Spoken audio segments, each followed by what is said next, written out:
The Vance family empire was vast, and Julian Vance, at the precipice of an age where marriage was a strategic necessity, was presented with two paths. His father had made it clear, either a calculated union with an equal, another stepping stone for the family legacy, or the selection of a financially dependent alpha of a lower designation, a quiet and manageable arrangement. Julian chose the latter without hesitation. The thought of a lifelong chess match with a powerful alpha was exhausting. A beautiful, docile companion was far more appealing. His assistant, ruthlessly efficient, soon presented 3 meticulously vetted candidates in his penthouse office, the city lights of Chicago glittering far below. The first was Carter Hayes, a scholarship student Julian had sponsored for years, possessing a sharp intellect and an even sharper, aloof beauty. The second was Leo Donovan, an orphan raised by a foundation the Vance Corporation supported, all sunshine and athletic prowess with deeply tanned skin. The third, an illegitimate son named Ethan Cole, was a footnote in a complicated family history. His file indicated a desperately ill mother and a crushing need for money. He kept his eyes lowered, projecting an aura of profound vulnerability. It was precisely this type of person Julian knew who could cultivate the most twisted ambitions from the soil of desperation.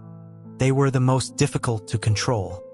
Julian's gaze settled on him, his voice devoid of warmth. He told the third one he could leave. Ethan's head shot up, the color draining from his face.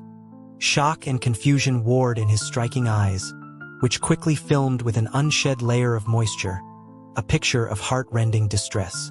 He stammered Julian's name, his voice trembling on the edge of a sob, begging for a chance.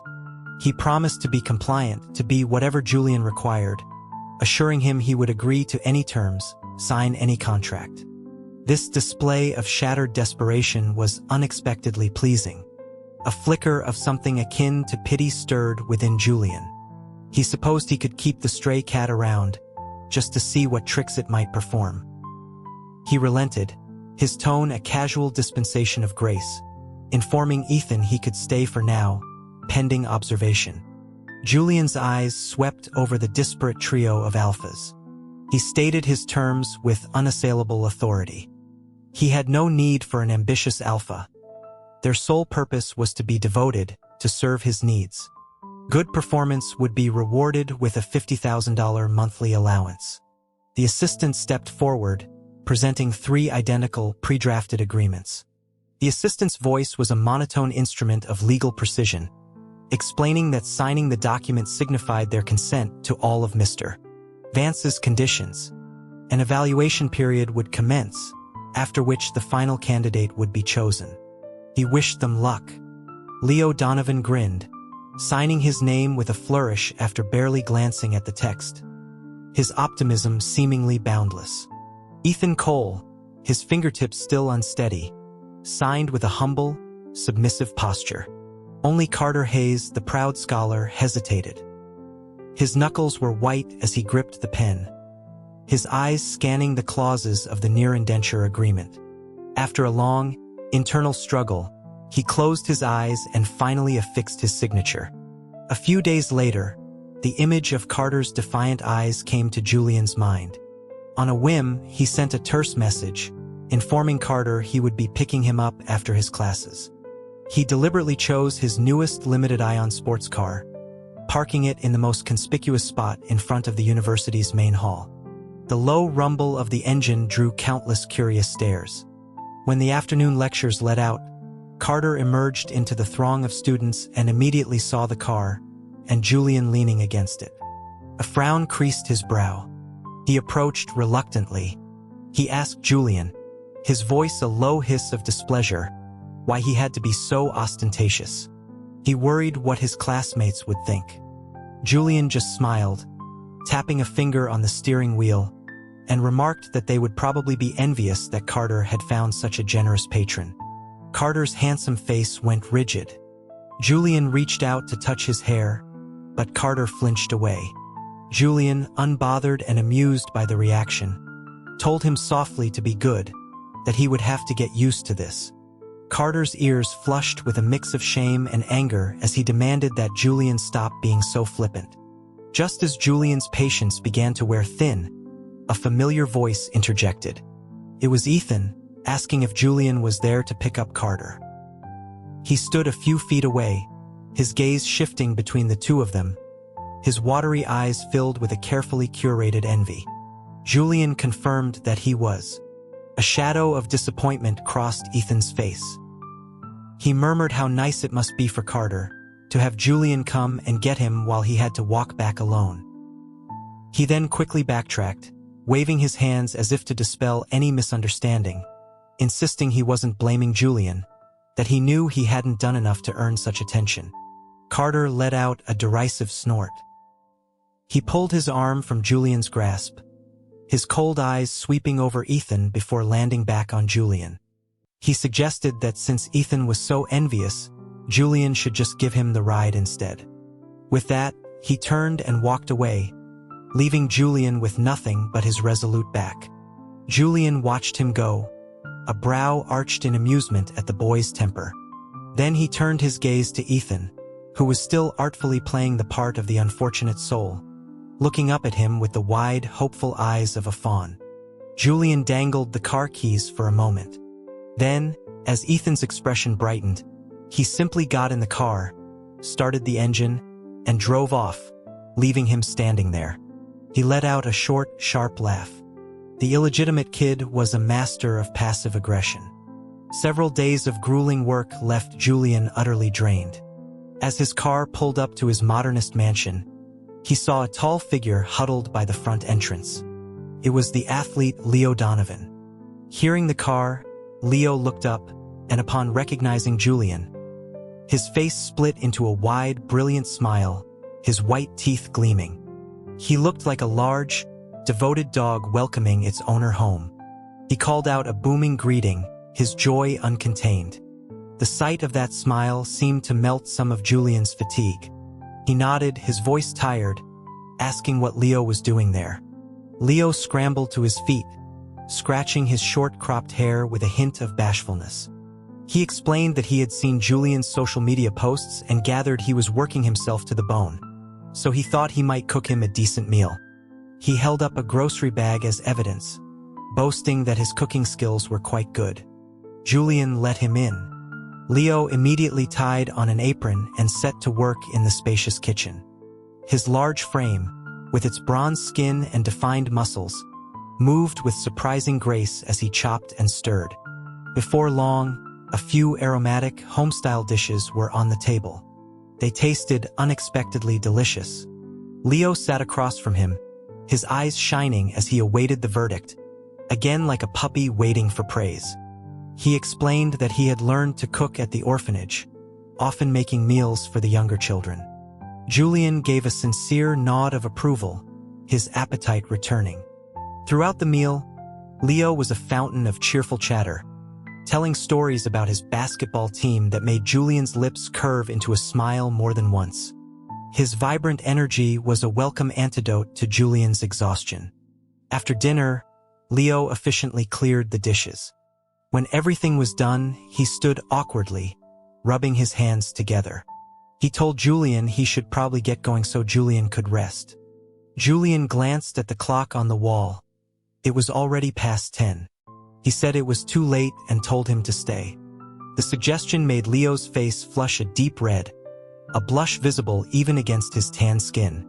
He stammered, asking if it wasn't a bit too soon for that. Julian, amused by his innocent reaction, let out a low chuckle.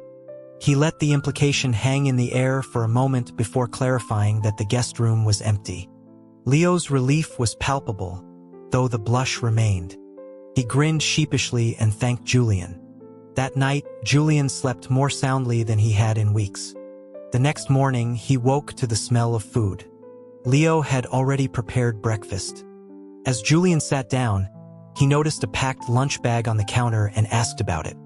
Leo smiled and explained it was for his little sister from the orphanage, who had a sensitive stomach and needed to eat oatmeal at a specific time. The porridge set before Julian suddenly lost its appeal. Leo told him to eat up and then rushed out, saying his sister needed her meal before 8. Julian scraped the breakfast into the garbage. He had no interest in something that wasn't prepared exclusively for him. He'd mistaken a wolfhound for a common mutt who was friendly to everyone. Entering his corporate building's lobby, Julian saw a familiar figure waiting by the reception desk. Ethan Cole stood there quietly, his eyes lighting up the moment he saw Julian approach. He hurried forward and presented a small, elegantly wrapped box with both hands. He looked up with hopeful eyes, explaining that he tried to bake a small cake for Julian and wondered if he might taste it. Julian was, in fact, hungry. Seeing Ethan's earnest, expectant expression, he accepted the box. A delighted smile bloomed on Ethan's face. He said he was off to class now and wished Julian a wonderful day. Julian gave a slight nod and headed to his office. He untied the silk ribbon. Inside was a perfectly formed tiramisu, dusted with cocoa and garnished with delicate chocolate shavings. It was clearly the work of a professional. This was the signature dessert from the high-end patisserie he frequented, not something an amateur could replicate. The small annoyance from breakfast was soothed by the perfectly balanced sweetness. A new curiosity about Ethan began to form. He picked up his phone and scrolled through Ethan's social media feed. The latest post was a short, late-night video of batter being mixed in a bowl. The corner of the bakery's professional kitchen was visible in the background. The caption was simple: "Learning something new for the one I admire." Julian turned off the screen and tossed the phone onto his desk. He leaned back in his large leather chair, tapping his fingers on the polished wood. What a meticulous little thing. The university auditorium was packed for the annual showcase. Julian, a significant benefactor, sat in the front row. When it was Carter Hayes' turn, a spotlight found him, bathing him in a soft glow. He wore a simple white shirt that fit him perfectly and held an acoustic guitar. His voice, clear and unexpectedly moving, flowed from the microphone as he sang with his eyes slightly downcast. He had a detached, pristine quality, like a piece of art not meant to be touched. The song ended to thunderous applause. Julian stood and walked onto the stage, carrying a massive bouquet of vibrant red roses he had prepared. He smiled and offered the flowers to Carter. The moment Carter saw him and the roses, a look of profound discomfort crossed his face. His lips tightened, and he avoided Julian's eyes, making no move to accept the bouquet, as if they were strangers. The atmosphere grew awkward. Julian, his expression unchanged, pushed the flowers into Carter's arms and walked off the stage, leaving a ripple of whispers behind him. Later, Carter found him, dragging him by the arm into an empty fire stairwell behind the auditorium. He finally let go, his chest heaving with anger. He demanded to know if Julian had to act this way, time and again, asking if he had any consideration for his feelings. He said he didn't want his peers to know about their arrangement. Julian repeated his words, their arrangement, his voice turning cold. He reminded Carter that without him, he wouldn't be where he was today. Carter's eyes flashed with humiliation and rage. He retorted that just because he was poor, Julian thought he had the right to show up anywhere and remind him of his place, to trample his dignity. Julian stepped closer, his voice low but each word sharp, and asked what else he expected. Carter flinched as if struck, the last of his composure crumbling. He bit out his next words through clenched teeth, declaring that from that day on, Julian no longer needed to sponsor him. He then shoved open the stairwell door and fled without a backward glance. Julian didn't call after him. He calmly straightened the cuff Carter had wrinkled and scoffed. An unruly thing in need of a lesson. When Julian got home, he tossed his jacket onto the sofa.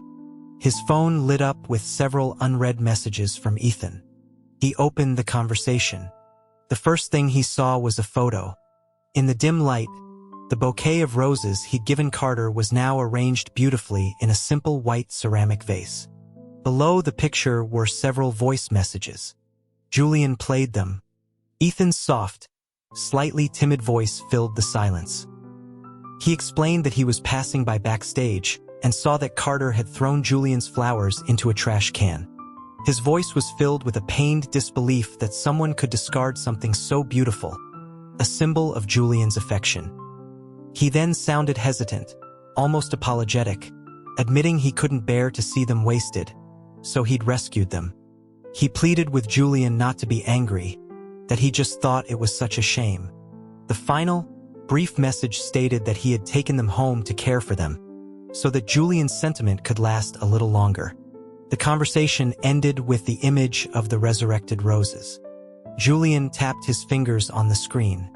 He had to admit Ethan had managed to please him. Perhaps he deserved more of a chance. The afternoon basketball game was a cacophony of squeaking sneakers and roaring crowds. Leo Donovan, the team's star forward, was a dazzling presence on the court. Sweat glistened on his bronze skin as he leaped and pivoted, his every explosive move captivating the audience. When he soared through the air and slammed the ball through the hoop with a powerful, graceful dunk, the arena erupted.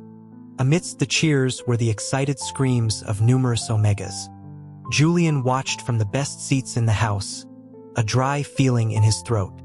The final buzzer sounded, securing a decisive victory for Leo's team. Grinning his signature wide smile, Leo celebrated with his teammates. Immediately, a swarm of Omegas who had been waiting on the sidelines rushed toward him, holding out drinks. Leo, clearly accustomed to the attention, laughed and accepted every bottle of water and sports drink offered, his arms quickly filling. He then wove through the crowd and strode toward Julian, beads of sweat tracing the sharp line of his jaw. He pulled a drink from his collection and handed it to Julian, his bright eyes full of pride, asking if he'd played well. Julian's annoyance at Leo's easy acceptance of others' affections began to subside in the face of his pure, triumphant smile. He took the bottle. Just then, a cry of pain came from the sidelines. A small, delicate-looking Omega had been hit by a stray ball and had fallen, clutching their arm with tears in their eyes. Without a second thought, Leo shoved the rest of the drinks into Julian's arms and rushed over. After a quick, concerned inquiry, he gently swept the injured Omega into his arms and hurried toward the infirmary, never once looking back at Julian. Julian's fingers tightened around the bottle Leo had given him. The whispers of the surrounding crowd became a grating noise. He irritably pulled out his phone and called Leo. It rang for a long time before being answered. Leo's voice came through, apologetic and distracted, over a noisy background. He explained that his classmate was hurt, that the sprain looked bad, and he needed to stay with them. He told Julian to go home without him and then abruptly hung up. Staring at the dark screen, a sudden surge of anger rose in Julian's chest. He flung the bottle to the ground. The reservation at the exclusive restaurant, the window table booked specifically to celebrate Leo's victory, was now useless. He got into his car and his thumb scrolled through his contacts, stopping on Ethan's name. He sent a message: "Be at the French place on the south side in 30 minutes. The message was marked as read almost instantly. A moment later, a reply came back. "Of course, Julian. I'm on my way." When Julian's car pulled up to the restaurant, Ethan was already there, jogging to meet him. He was slightly out of breath when he reached the car, his hair mussed by the wind and his cheeks flushed. He looked at Julian, his eyes shining, and asked carefully if he was late. Julian noticed that the hair at his temples was damp, more like he hadn't dried it properly than from sweat.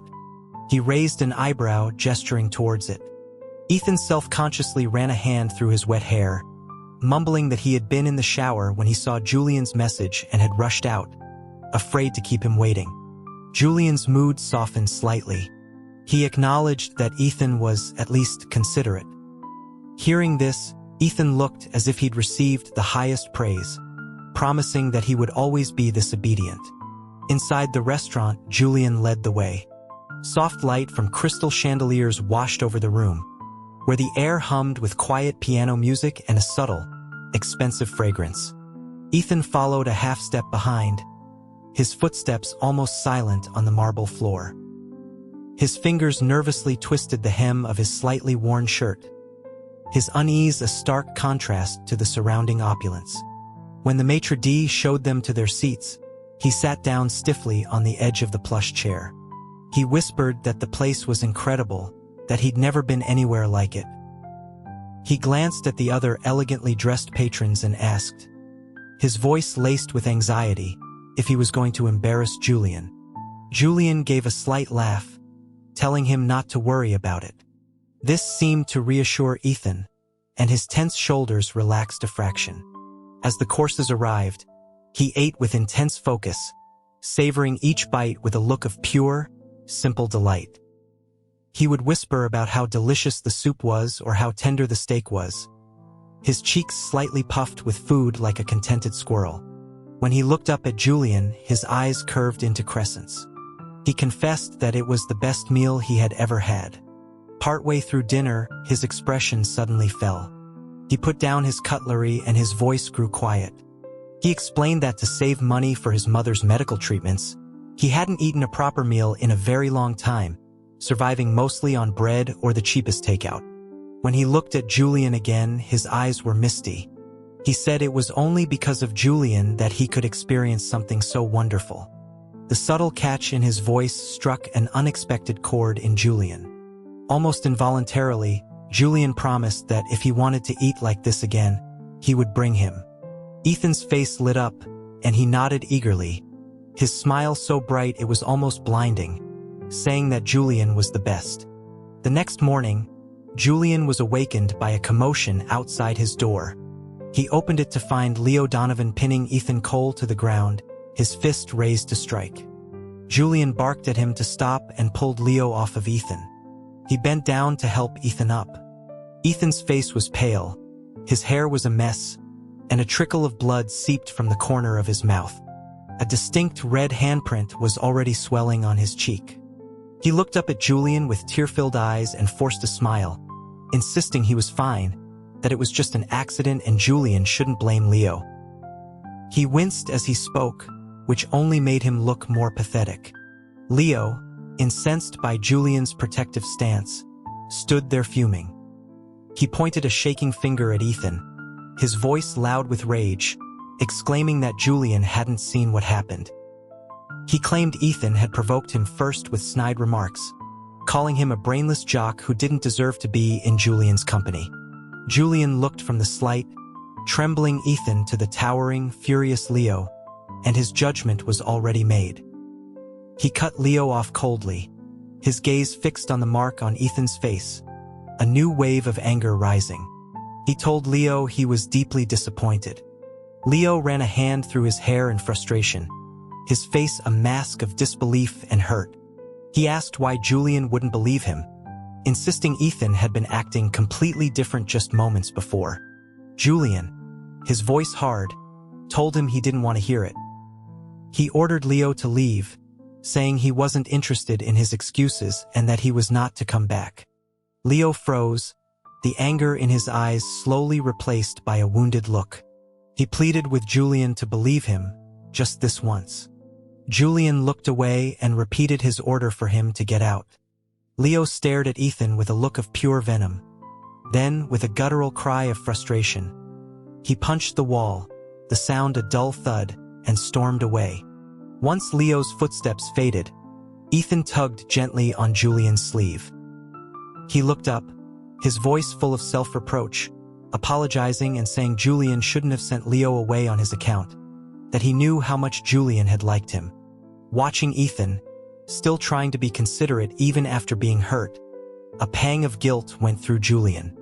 He felt his own past favoritism had made Ethan feel so insecure that he couldn't even speak up for himself.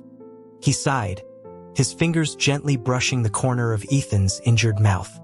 He told him it wasn't his fault and said he would take him to have it looked at. Ethan nodded obediently, murmuring that he would do whatever Julian said. Julian saw Carter Hayes as soon as he entered his office building. Carter had clearly been waiting. He approached Julian, a rare look of unease on his usually cool face. He started to speak, his voice softer than usual, asking if they could talk. Julian didn't break his stride, merely glancing at him with a cool look, questioning who had given him permission to be so familiar. Carter flinched, but, instead of bristling as he usually would, he hurried to keep pace, his hand reaching out to clasp Julian's wrist. He admitted that he had been wrong before and was there to apologize. It was obvious. Cutting off his scholarship and stipend had forced even the proudest head to bow. A sense of satisfaction bloomed in Julian's chest seeing him so humbled. He didn't pull his hand away, just gave Carter a knowing look and told him to come to his office. Inside, Carter stood awkwardly before the massive desk. He reached for Julian's hand again, holding it tighter this time. He confessed that he had been thoughtless and insecure, and that was why he had treated Julian so poorly. He spoke quickly, as if he had rehearsed the words, yet there was a genuine urgency in his voice. He said that he had missed Julian. Julian calmly took a sip of the coffee his assistant had just brought in. He looked at Carter over the rim of the cup, his gaze sharp. He asked if Carter missed him or his money. A flicker of guilt crossed Carter's face. He avoided Julian's eyes for a second before insisting it was Julian he missed, that the money didn't matter. A blatant lie. But Julian just smiled, not bothering to call him on it. Carter's face was simply too much to his liking. As long as he was willing to submit, Julian could overlook his little deceptions for now. He put down his cup and agreed to forgive him this time, adding that his future depended on his behavior. A wave of relief washed over Carter, and his smile returned. He suggested they go out for lunch. Julian nodded his assent. They walked out of the office and down the corridor. As they reached the lobby, however, another familiar figure came into view. Ethan was waiting quietly, holding a small bouquet of wildflowers. When he saw Julian with Carter, the hopeful smile on his face froze. His fingers went slack, and the carefully gathered flowers scattered across the polished floor. Julian walked over and knelt, silently helping Ethan pick up the scattered blossoms, one by one. Holding the flowers, he told Ethan gently that he liked them and would keep them, but that Ethan should go home now. He added that he would see him in a few days. Ethan glanced at Carter, his expression unreadable, then lowered his head and obediently said he understood. For a while, Julian and Carter entered a period of surprising harmony. Carter became attentive and warm, even smiling freely. The peace was so pleasant that Julian began to consider making the arrangement permanent. But the calm did not last. Carter's behavior became erratic. He grew distant, his replies to messages slowed, and he often didn't answer his phone. The loss of control grated on Julian. As his frustration mounted, his phone buzzed. It was a video from Ethan. The setting was a quiet corner of a cafe. The footage was a bit shaky, but it clearly showed Carter tightly holding the hand of an attractive Omega, his face soft with affection. Carter's voice was clear. He was insisting that he was only with Julian Vance out of necessity. He complained that Julian was old and difficult, that his only redeeming quality was his money. He sounded desperate to be believed, swearing his heart belonged only to the person across from him and that he would break things off with Julian at any moment. The video ended there. Julian hurled his phone against the wall. An ungrateful viper. That night, Julian went to his usual bar alone, downing glass after glass of hard liquor. He regained consciousness with a splitting headache. The unfamiliar hotel room made him instantly wary, but it was the sound of steady breathing beside him that made his heart stop. He turned his head sharply. It was Ethan.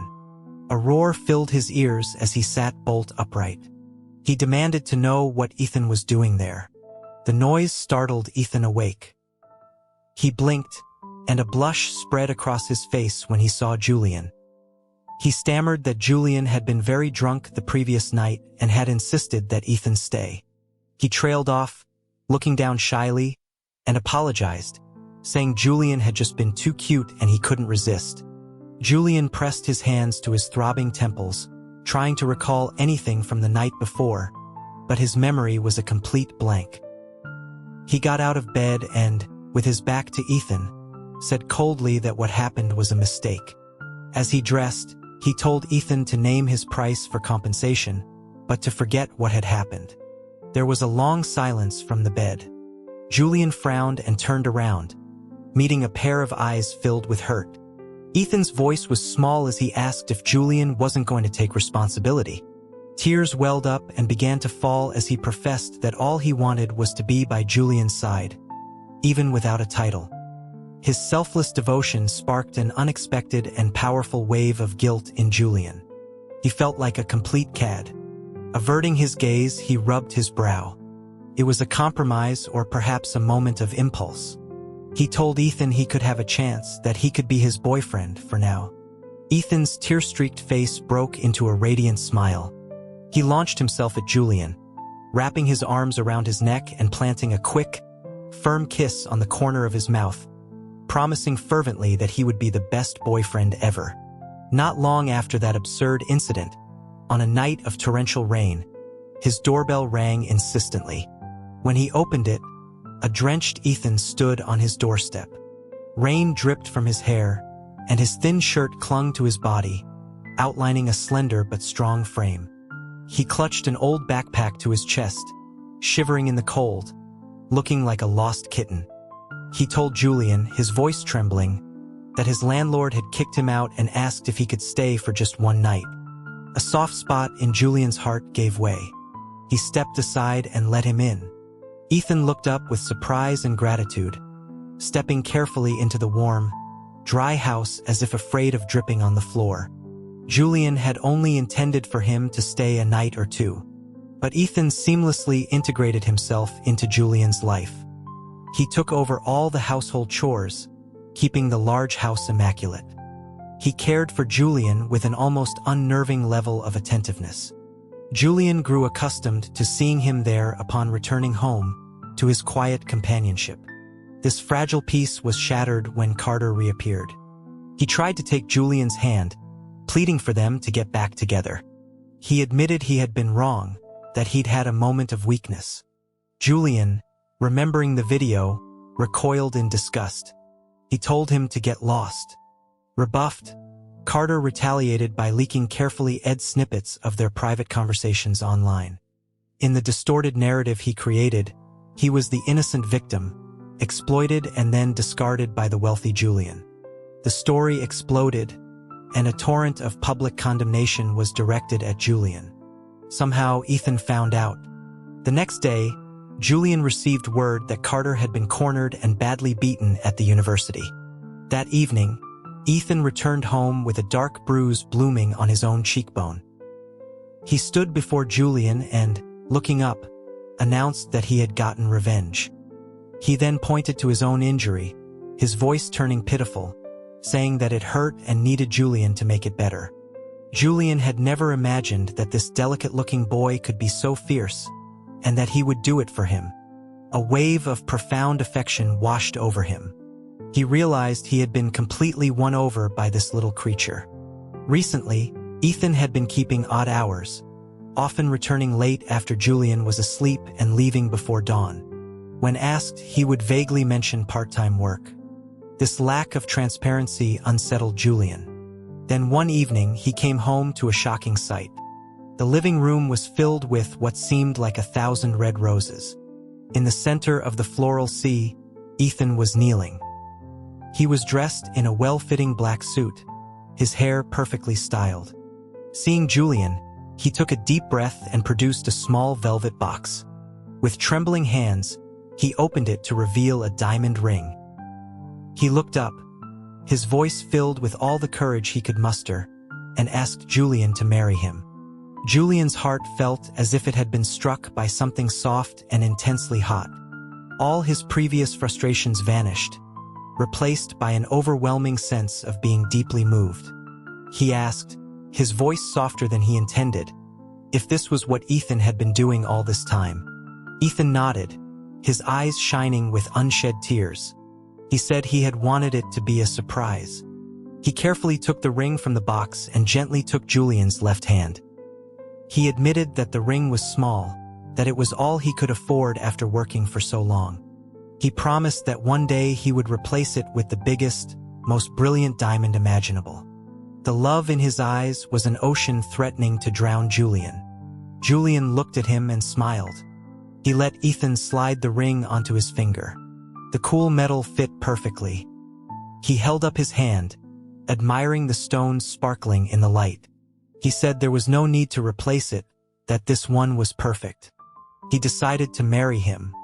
The lawyer arrived soon after with the prenuptial agreement.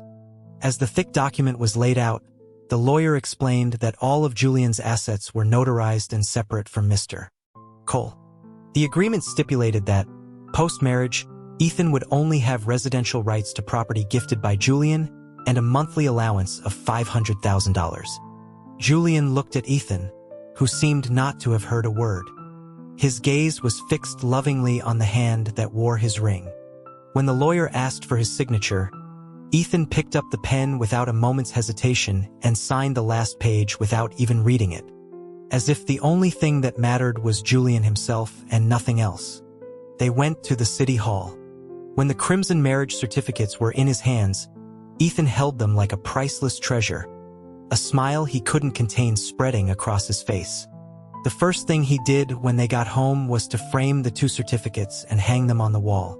He stood there, looking at them with an expression of pure contentment, as if he now possessed the entire world. Married life was blissful, until Julian's heat arrived with a ferocious, unexpected intensity. A wave of feverish need washed over him, an ache deep in his bones for something he couldn't name. The air grew thick with his own sweet, desperate scent, every molecule of it screaming for his husband's touch. Ethan stayed by his side, sweat beading on his forehead, his breathing growing heavy. In the haze of pheromones, Julian's normally docile husband had a dark, possessive look in his eyes that Julian had never seen before. Julian had lost all sense of reason. He was a vine seeking a tree, his limbs wrapping around Ethan. He pressed his face against the pulse throbbing in Ethan's neck, feeling the coiled power beneath the skin. He whimpered, his hot lips brushing against Ethan's jaw, his throat, begging him to mark him, to take him. The scent that Ethan had always kept carefully suppressed suddenly erupted. The sheer power of it, a top-tier alpha's pheromones, should have been terrifying. Instead, it was the ultimate aphrodisiac. Julian melted, a soft, inviting moan escaping his lips as his body instinctively opened for him. A rough, husky voice, drenched in desire, rumbled against his ear. It was Ethan, unrecognizable from his usual timid self, reminding Julian that this was what he had asked for.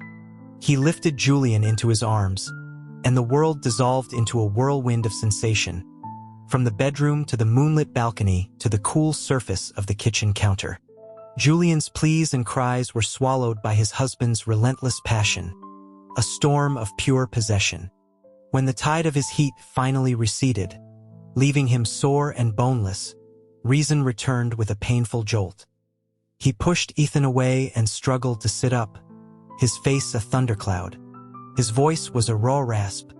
He demanded to know how Ethan could be an S-class alpha.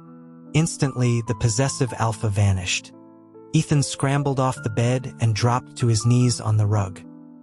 He looked up, his eyes already filling with tears. He apologized, his voice choked with sobs. He reached a trembling hand toward Julian, hesitating to make contact. He swore he never meant to deceive him, that it wasn't his intention. He looked utterly terrified, explaining that if he hadn't hidden his designation, his ruthless half-brother would never have let him survive. He had to pretend to be harmless just to stay alive. He shuffled forward on his knees, looking up with a wretched, pleading expression, his shoulders shaking with sobs. He begged for forgiveness, for any punishment, as long as Julian didn't leave him. What could Julian do? They were married, temporarily bonded, and he had been thoroughly claimed. Looking at Ethan's tear-reddened eyes and swollen lips, Julian rubbed his temples in frustration and let out a long, ragged breath. He told him to get up, averting his gaze. He warned him that if he ever lied again, he'd break his legs. Ethan stared for a second, then his face broke into a teary smile.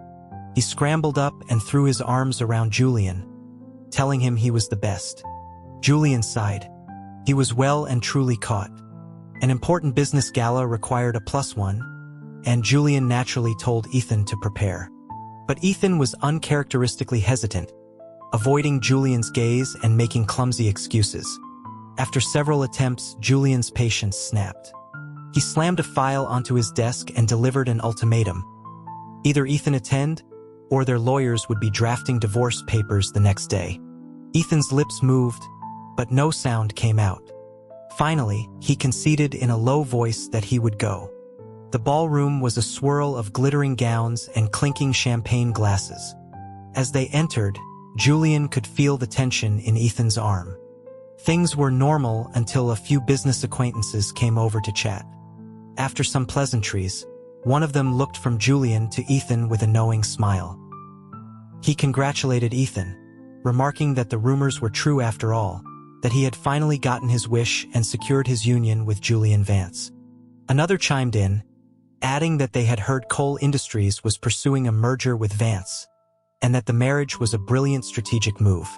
A match made in heaven. A merger. Cole Industries. The words struck Julian like a physical blow. He turned his head slowly to look at his husband, whose face was as white as a sheet. So, he wasn't a poor, illegitimate son with a dying mother. He was Ethan Cole, the formidable new CEO of Cole Industries. All the tears, the pleas for pity, the chance encounters. It had all been a meticulously crafted lie. A tidal wave of rage and humiliation drowned out everything else. Julian spat his name, each syllable dripping with venom, and commended him on his performance. He wrenched his arm away and strode out of the gala without looking back. Back at the mansion, he slammed and locked the door. Immediately, frantic knocking began, accompanied by Ethan's tearful, pleading voice, begging to be let in, begging to explain. Julian roared at him to go away and, grabbing a decorative vase from a nearby table, hurled it against the door. He didn't sleep. The next morning, he ripped the door open. Ethan was curled up on the floor against the wall. He looked up, his eyes shot through with red.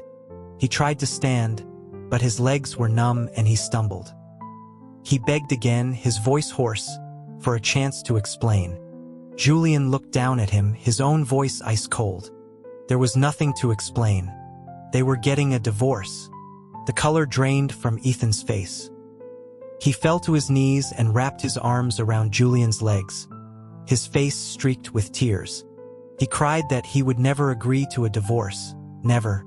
He admitted to the lies, taking all the blame, but he explained frantically that it was because Julian had rejected his initial proposal for a formal alliance.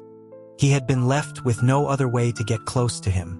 Without thinking, Julian struck him across the face. The force of the blow snapped Ethan's head to the side. His body went limp, like a puppet with its strings cut, and he collapsed, his head hitting the doorframe with a sickening thud. Julian swore and knelt, his fingers brushing against Ethan's forehead. It was burning hot. Cursing his own weakness, he struggled to half-carry, half-drag the feverish liar back inside. It took hours of medicine and cold compresses to bring the fever down. When Ethan finally woke, his eyes were unfocused. Seeing Julian sitting grimly by the bed, he immediately tried to sit up and apologize. Julian ordered him to lie still. Suppressing the turmoil inside him, he offered Ethan one last chance to tell the truth. If the explanation wasn't convincing, they were finished. Ethan nodded shakily and began to speak. The story started 5 years ago.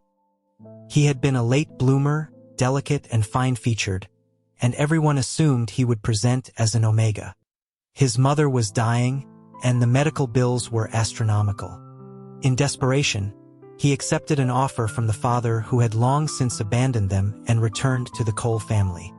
At a gala, his monstrous father had planned to trade him to a depraved alpha in exchange for a crucial business deal. Julian had also been at that party. A vague memory surfaced in Julian's mind. Ethan's voice was thick with emotion as he continued. He said Julian had seen it happen, had stepped in and stopped the man from taking him away. He recalled Julian's exact words to his father, that if he ever caught him treating an Omega like a commodity again, he would ensure his entire corporation changed hands. He remembered Julian turning to him and saying that whether one was an Alpha or an Omega, the most important thing was to seize control of one's own destiny. From that moment on, Ethan had been hopelessly in love. Later, to everyone's surprise, he presented as a top-tier S-class Alpha. He took Julian's words to heart, carefully plotting and maneuvering until he had wrested complete control of his father's company. The first thing he did with his newfound power was to formally propose an alliance to Julian. Julian stated, his own feelings a complex knot, that he had refused. Ethan gave a bitter smile. He confirmed that Julian's rejection had been swift and absolute, leaving him with no other options. He had investigated Carter and Leo, learning that one was proud but motivated by money, and the other was driven by a simple sense of gratitude. He looked at Julian, his gaze raw with sincerity. But for him, since that day 5 years ago, there had only ever been Julian. His words echoed in Julian's mind, creating a confusing ripple of emotion. The anger at being deceived was now warring with an undeniable sense of being profoundly moved. But that feeling wasn't enough to erase months of calculated deceit. A few days later, while Julian was still treating him with cold indifference, Ethan summoned a team of lawyers. In front of Julian, he signed document after document, stock transfers, property deeds, beneficiary changes. His entire vast fortune, everything he had fought for, he signed away without a flicker of hesitation, transferring it all into Julian's name. Julian sat on the sofa, watching in stunned silence as the lawyers finalized every detail. He couldn't believe Ethan would go this far, that he would hand over his entire empire just for a chance at forgiveness. After the lawyers left, Julian picked up one of the agreements and looked at the man standing nervously before him. He asked the question that burned in his mind. Wasn't Ethan afraid that he would take everything and still kick him out, leaving him with nothing? Ethan nodded. He admitted he was terrified, but he was more terrified of losing Julian. He explained that if owning all his assets gave Julian even a little more security, a little more proof that this wasn't some elaborate scheme, then he was willing to give it all away. He offered a weak, strained smile. He said if Julian was still angry and wanted to punish him, that was fine. He would just work harder, harder than ever before, until Julian was willing to trust him again. The silence stretched on. The last wall of ice around Julian's heart finally cracked. He put the agreements aside, his tone still cool. He stated that he would hold onto these things for safekeeping. Ethan's eyes lit up with a spark of hope. Julian quickly adopted a stern expression, him that it was only temporary. He made it clear that if Ethan ever dared to lie to him again, even in the smallest way, he would be thrown out with nothing. He asked if he was understood. Ethan nodded vigorously, as if afraid Julian would change his mind. He promised, he swore, that it would never happen again. Then, as if granted a pardon, he cautiously moved closer, his fingers tentatively hooking the cuff of Julian's sleeve. He gave it a gentle tug, his voice soft and pleading, laced with the relief of a survivor. He asked if, maybe now, Julian wasn't quite so angry anymore. Julian looked at him for a long time. Finally, he let out a long, resigned sigh. There was nothing else for it. He would have to forgive him,